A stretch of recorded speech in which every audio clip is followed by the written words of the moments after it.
Okay, hey, welcome back to Spotlight Pomona. I'm here at the 3P Studios in downtown Pomona with our special guest, the youth design team from All Children Thrive Pomona. Hi, guest. How you doing, Dylan and Leslie? It's good to see you guys. Oh, we're doing very good. And, of course, we have on Zoom our friend Tina. Hi, Tina. Hi. Hey, all right. Welcome to the studio. Okay, so today the topic of the conversation is the work that we have been involved in for the past almost 2 years, I think now. I met you guys when you were freshmen and now you're juniors, right? Yeah. So there's been a couple years that our little team has been working together ultimately for the beautification of Pomona, to make things better, right? And so our purpose for today and today's podcast is to come together and talk about the work that we've been doing over the past couple years, how it has impacted your lives, and how it will impact the lives of our community. But in particular, who we are trying to reach out to, who we want to listen to us, are the people in our community, in particular, the elected officials like the mayor and our council people. We want them to know the work that we've been doing from behind the scenes, and ultimately hope we could get some support from them in the form of an official proclamation from the city. Okay, so as a recap, would anybody like to start, or should I recap? Well, ever since we started doing this, I feel like I've grown more aware to the things that have been going on in our community. And I feel like by being more involved within my community, I've been able to find out more about other things. And I've been trying to work around those things as of now. And yeah, that's honestly what I feel like about since starting this program. Yeah. There's been a lot of growth. And for those who are out there that are listening for the first time, we are part of something called All Children Thrive Pomona, along with our partner, Pomona's Promise. And we've been connecting with young people in our community to teach them civic engagement and how to make things happen officially in our cities. So over the course of the past couple of years, we've gathered now. There's only 3 of us now, but at one point when we began, we started off, I think, at 20, and then it went down to 15, and it reduced a little bit because some of the people that we recruited, they were seniors in high school, and since then they've graduated and gone on to college, and just like you guys will be doing pretty soon as well, perhaps leaving our community to go learn and to develop relationships and hopefully come back and help us out. But All Children Thrive Youth Design Team is a partnership between mentors like me and students like you.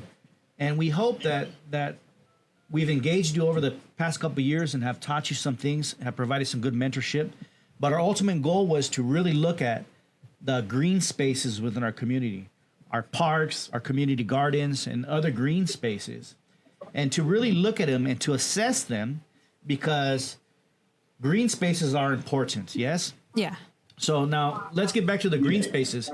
In the beginning of our coming together, what do you remember about going to the parks within our community and assessing them in comparison to maybe the parks in other communities, like let's say Claremont or Diamond Bar?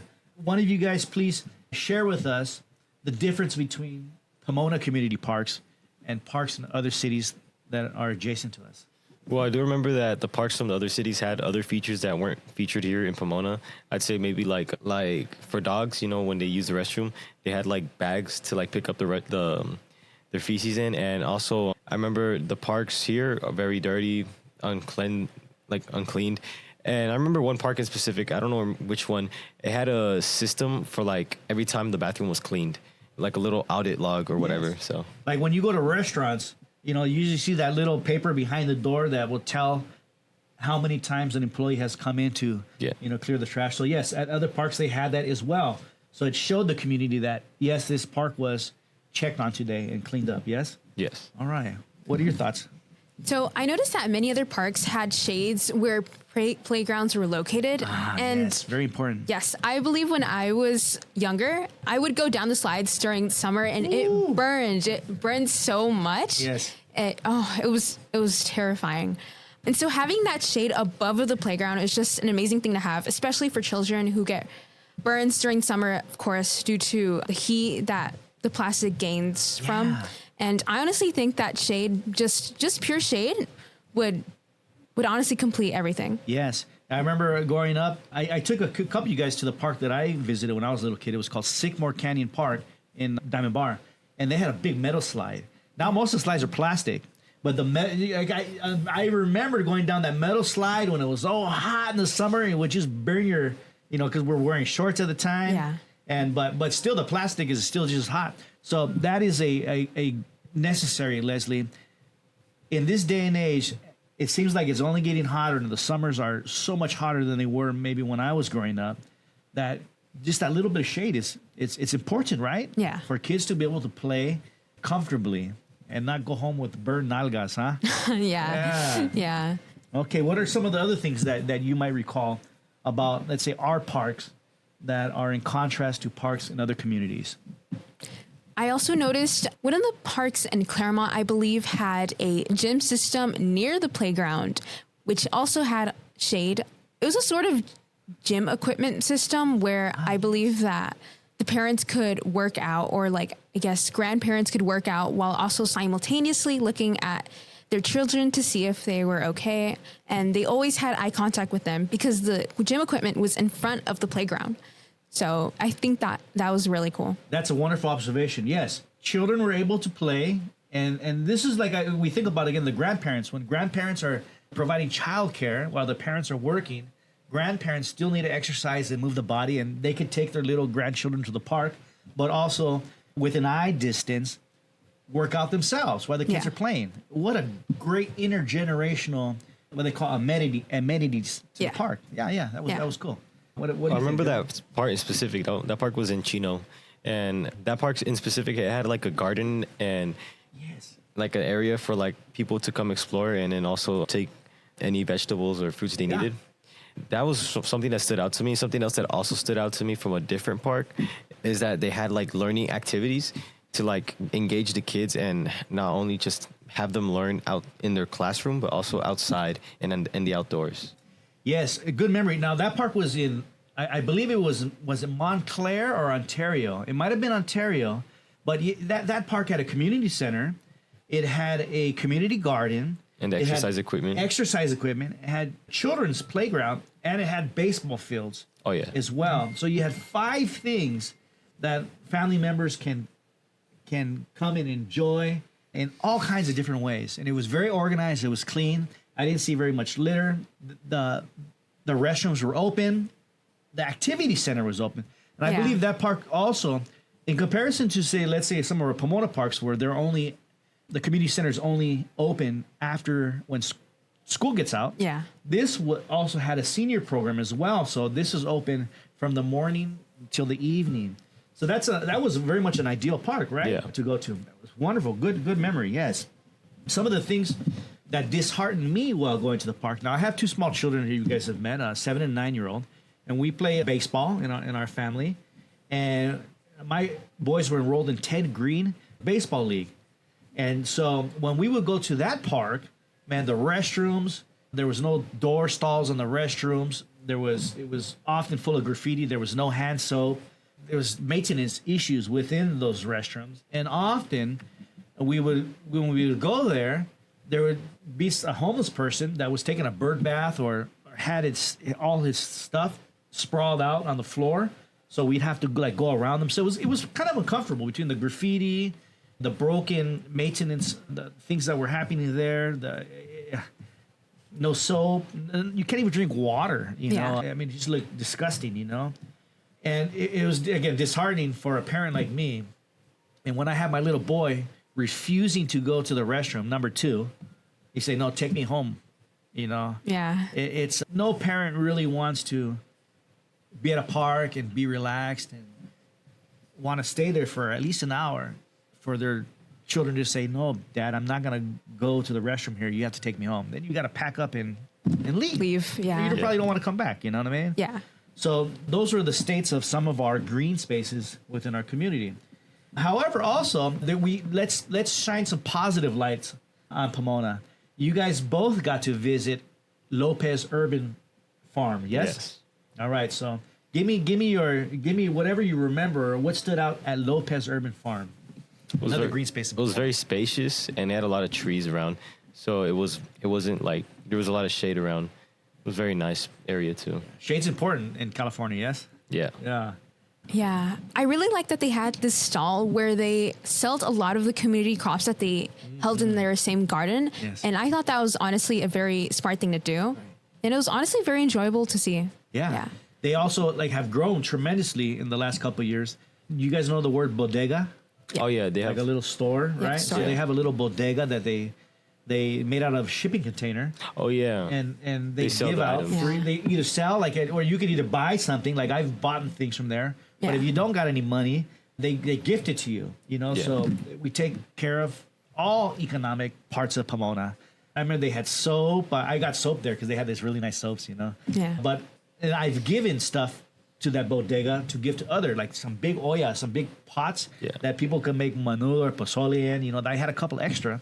So they have a little clothes closet, I think, there as well. They have goats there now, and they have all kinds of wonderful activities. And what's even more special about this Lopez Urban Garden is that it's connected to an elementary school, Yeah. so that the children at the elementary school, they, as a part of their school day, they go to the community garden and learn in the garden about fruits and vegetables and science and things of that nature. So it's real beautiful, along with a number of community events like Dia de los Muertos event they have, and a dozen others where families and children can go to this urban farm, get fresh produce grown there, spend time, enjoying the shade of the 100-year-old oak trees, or it's a special place, yes? Yeah, it's a very tight-knit community, and I really like it. Yeah. I remember actually playing piano there in like the little space, so it was very interesting. Yeah.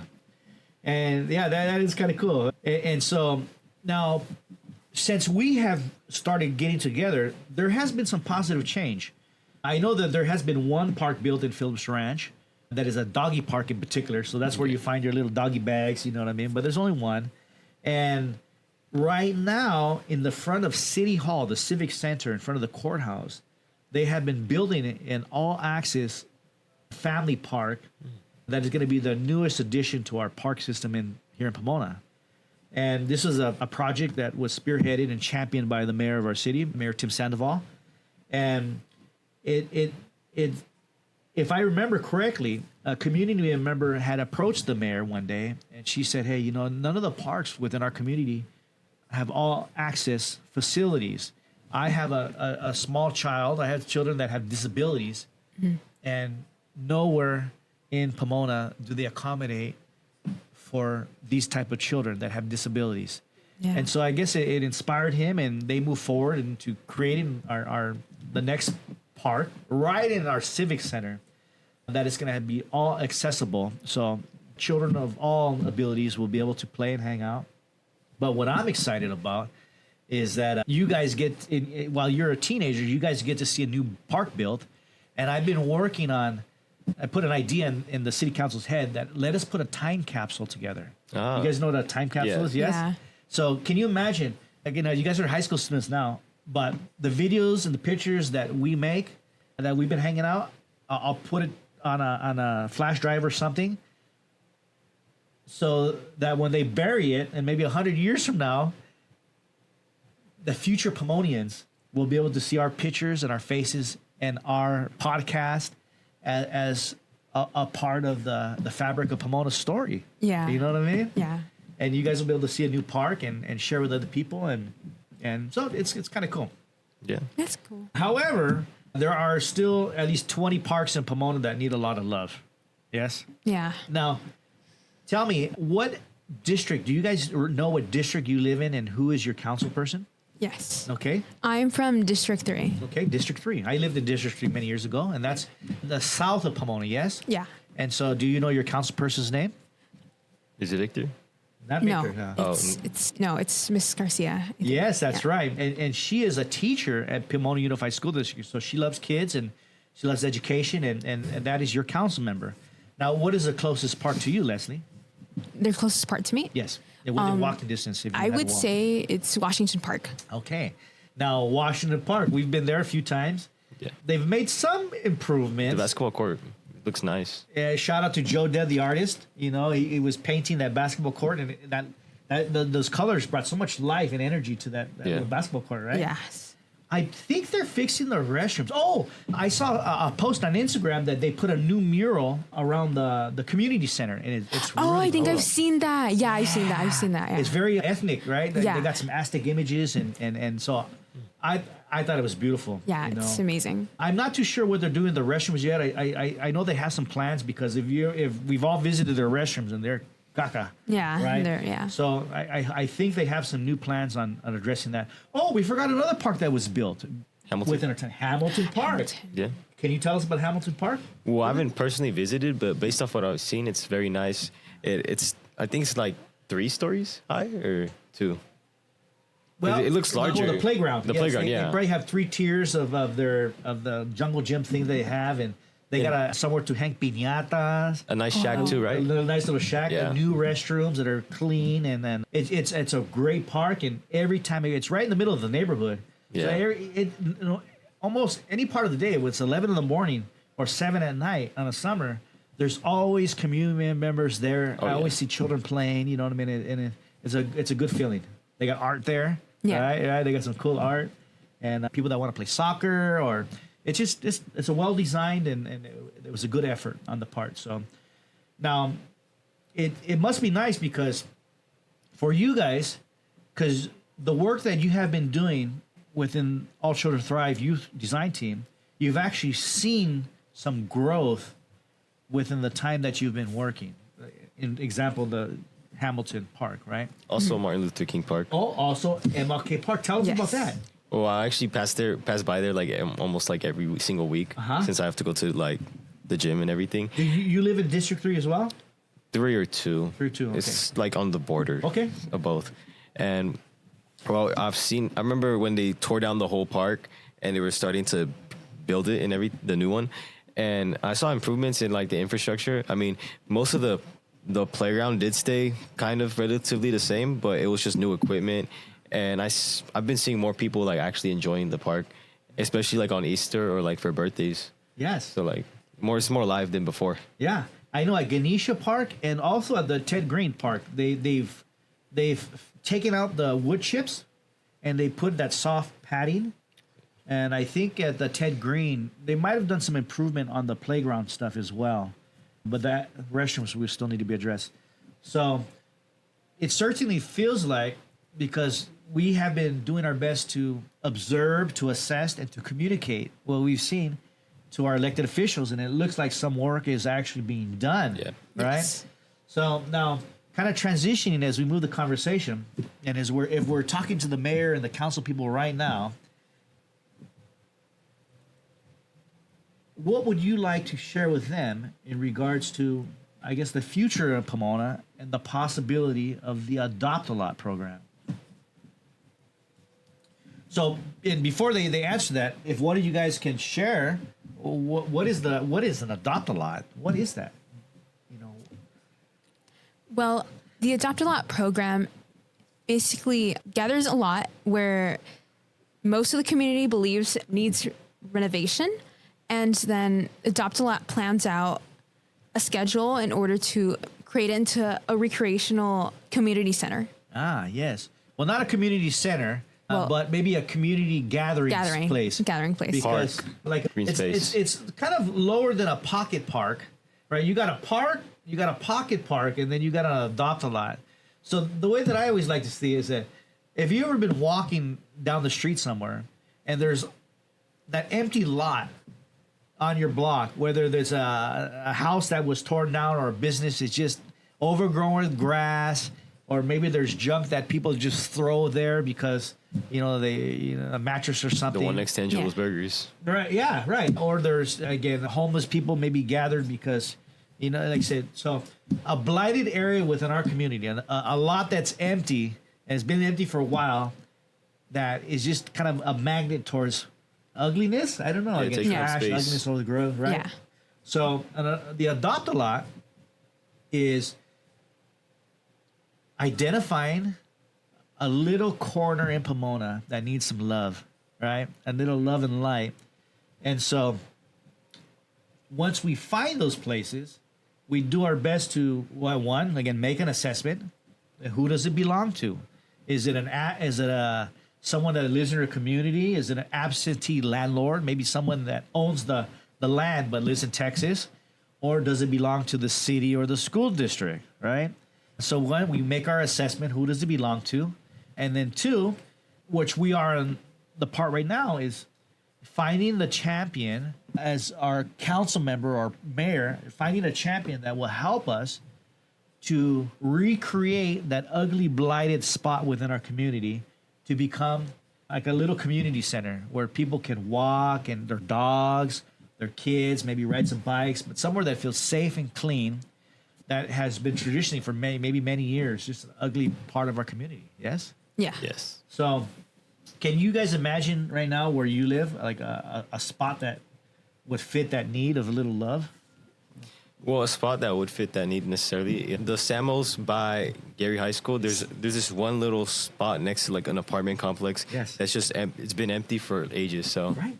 I feel like that would be an adequate space or a good space to like put in a little pocket park, garden, community space. And what's cool about that, Dylan, is that the high school is right next to it. Yeah. So more than likely, that would be like a little teen hub. Yeah, it would be right? visited often. Imagine if they had like some horseshoes or some like a permanent, and this is what is doable, like what's the cornhole, right? Yeah. Or horseshoes, or just something like teens could kick back, eat a Samuel's burger, but have somewhere where they could kick back, relax. Imagine there's free Wi-Fi there, a little hub where people can maybe do Work and homework study. after school, Yeah. or study, Yeah. right? That's a great idea. Yeah, good. What do you think? What's something that stands out to you in Pomona? Well, honestly, I would also most likely say the space near Gary High School, just because I believe it has a lot of potential and where the community, specifically those within Gary High School, where they could utilize it to its most extent. Yeah. And I like that. Most utilized. Yeah. You don't really want to spend a lot of time, effort, and money on fixing up somewhere in Pomona where nobody visits, right? Yeah. Yeah. It's just effort that was put in for nothing. Yeah. Now, my personal space is in, I think I'm District 1. No, I'm District 6. I don't remember now because they changed the districts, but Deborah Martin is my council member, and a part of her district is Holt and Fairplex. The 71 exit and entrance is kind of right there. It's down the street from Ganesha White High Avenue? School. No, Holt and Fairplex. Okay. So Department of Social Services, there's a Burger King, then there's the entrance to the 71. Oh, okay, yeah. Oh, So yeah. there's a bus stop right there, and behind the bus stop still says Ganesha and Holt, but behind that bus stop, there's been an empty dirt lot that is for as long as I remember, it's been like that. I like to see a little pocket park right there because you got a whole neighborhood that does a lot of outdoor stuff. So I can imagine people walking their dogs, and kids that are going home, they could cut through it, and it looks a lot nicer than it is right now. So there's definitely seems to be a lot of potential for possible adopt-a-lots here in Pomona, yes? Yes. Yeah. Yes. But what is it that we're missing, right? Now, we've got together, we've met with people that understand data and what it takes to make things happen. But yet now we're at the point where we are doing our best to communicate to our elected officials about the need, right? So I'm going to give both of you guys an opportunity to, you're going to look at this camera, and you can look at this camera right here, and I can look at this camera. So give an opportunity. If you're going to ask your council person or the mayor, what is the ask that you have for them? How can they support us in the work that we're doing? You think?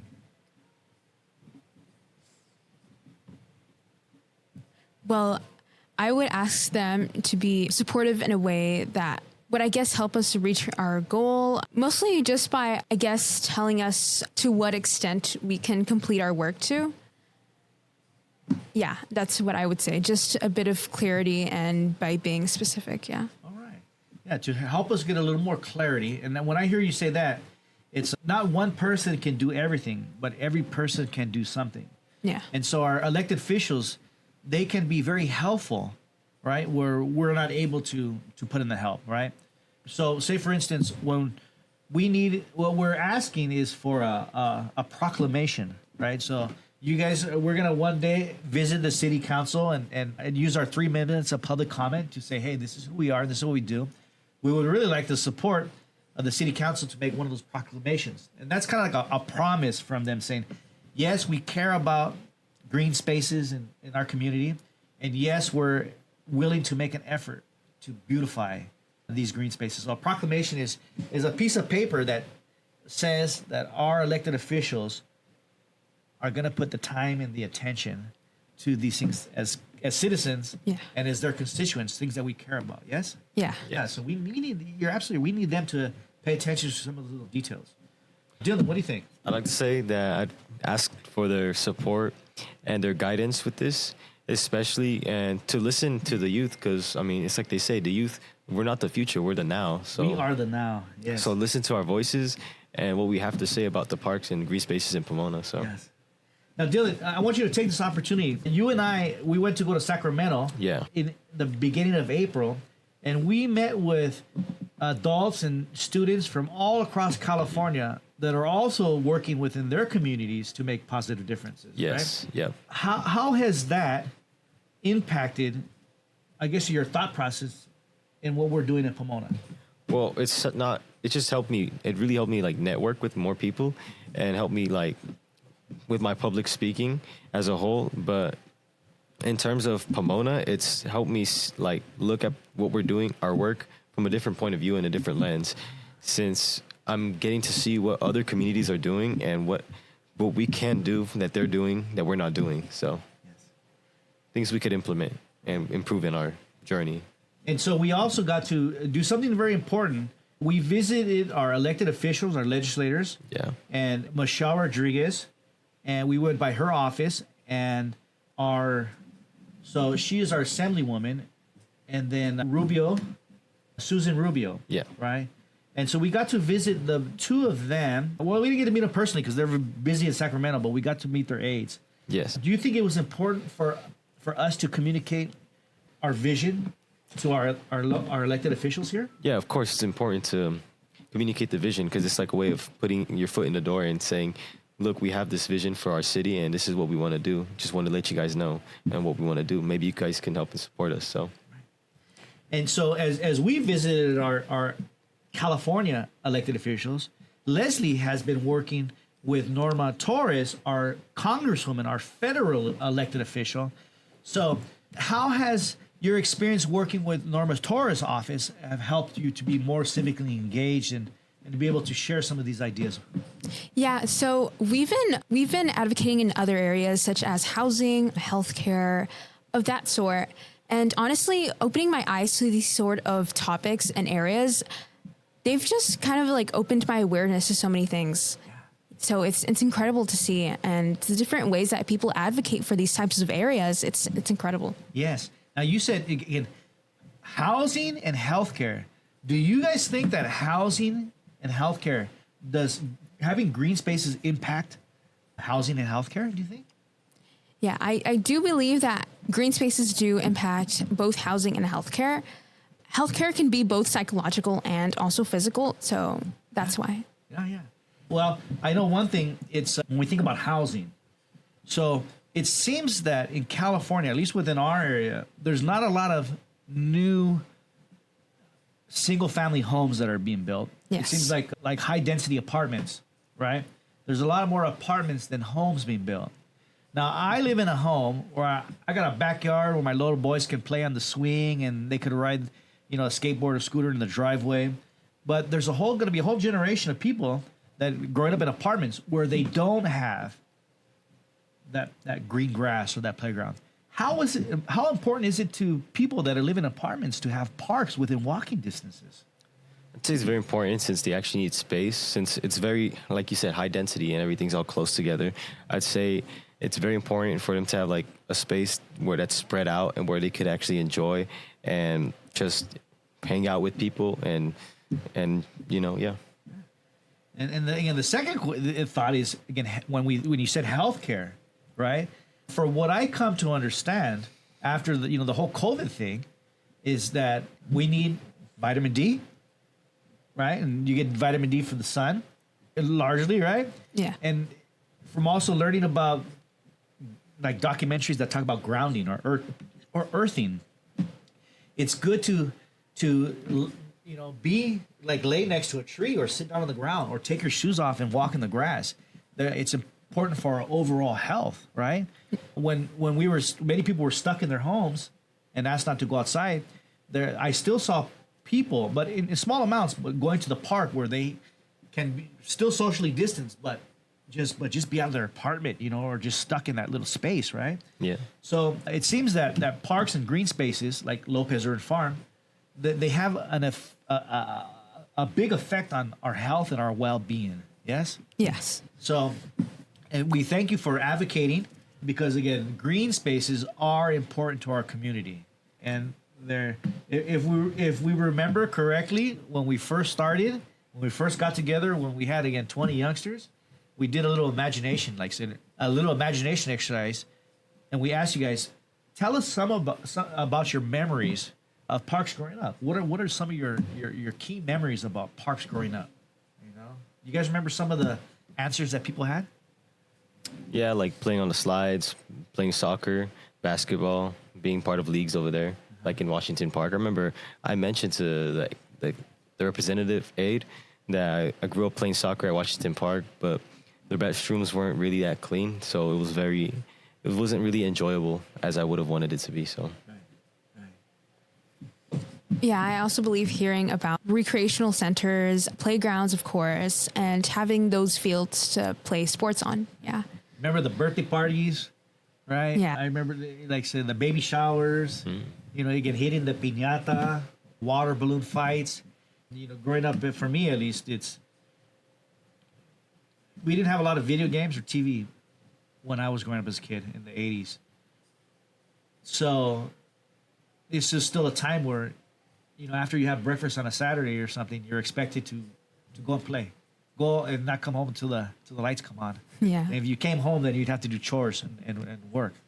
And so parks, for a lot of people, for a lot of kids, were, again, a place to go for several hours, and so many of us, we have special memories of parks, and we want to continue to, your generation, and as you guys grow up, perhaps have families that they will also be able to enjoy the beauty of parks, right, and what they have to offer. Yes? Yeah. Of course. So as we bring this little podcast to a close, I give you the opportunity to send a direct message to your council member or the mayor and give them an ask, because this is Andy Q, and one of the things that I teach young people is how to be civically engaged in order to make a positive difference in your community. And what we have done, hopefully I've done some training with you guys, is to build up the confidence and the ability to talk to some of these adults in a way that they will listen and understand. Yes? So there's a need out there. So please, in your own language, communicate the need that we have here, the continuity we have in Pomona, and what is your ask from our leaders? Ladies first. Okay. So what I would ask of my leaders, I would ask of them to provide any suggestions, if they have any, of course, that would help guide us into providing extra things for Pomona. I would also ask for their support entirely within this process. And again, you're Nora Garcia. That's your council person. And of course, Mayor Tim Sandoval is our mayor. So yes. I'd like to ask all together as a community to help support and guide our project and support what we're trying to do in Pomona, since we are trying to make a positive change in our city. So if you want to see positive things come to life, please support us. That's what we're trying to do. All right. So Mayor and Council of the City of Pomona, we have two youngsters that are both attending Diamond Ranch High School, and they're doing great things with their time. These are two future leaders of our community. And we hope, like I said, once they leave to college, they'll learn something and they come back and continue to make a difference. But we also had Tina Fan from the Village Academy. And we've had a number of other youngsters from all high schools in Pomona, anywhere from Park West High School to Fremont Academy.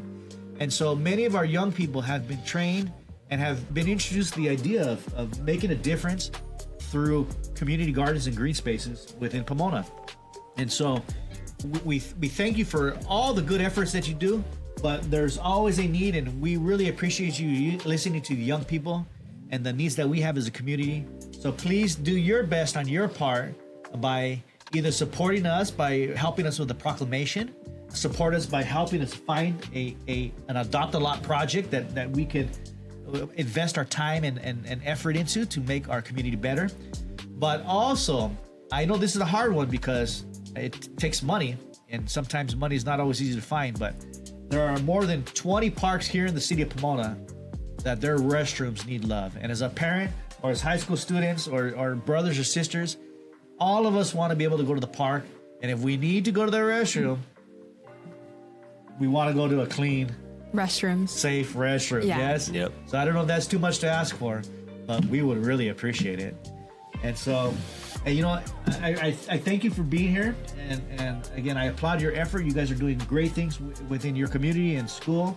And you're training to be good leaders and for our world and our little city of Pomona. So thank you guys, and keep up the good work. And if you ever see us on the street, feel free to say hi or to give us a thumbs up. And if you're watching this, you know, please like and subscribe, because we need more eyes on positive podcasts like this that really highlight the good efforts within our community. Yep. So thank you guys. Thank you very Thank much. you. Bye, Thank you. Pomona. Peace.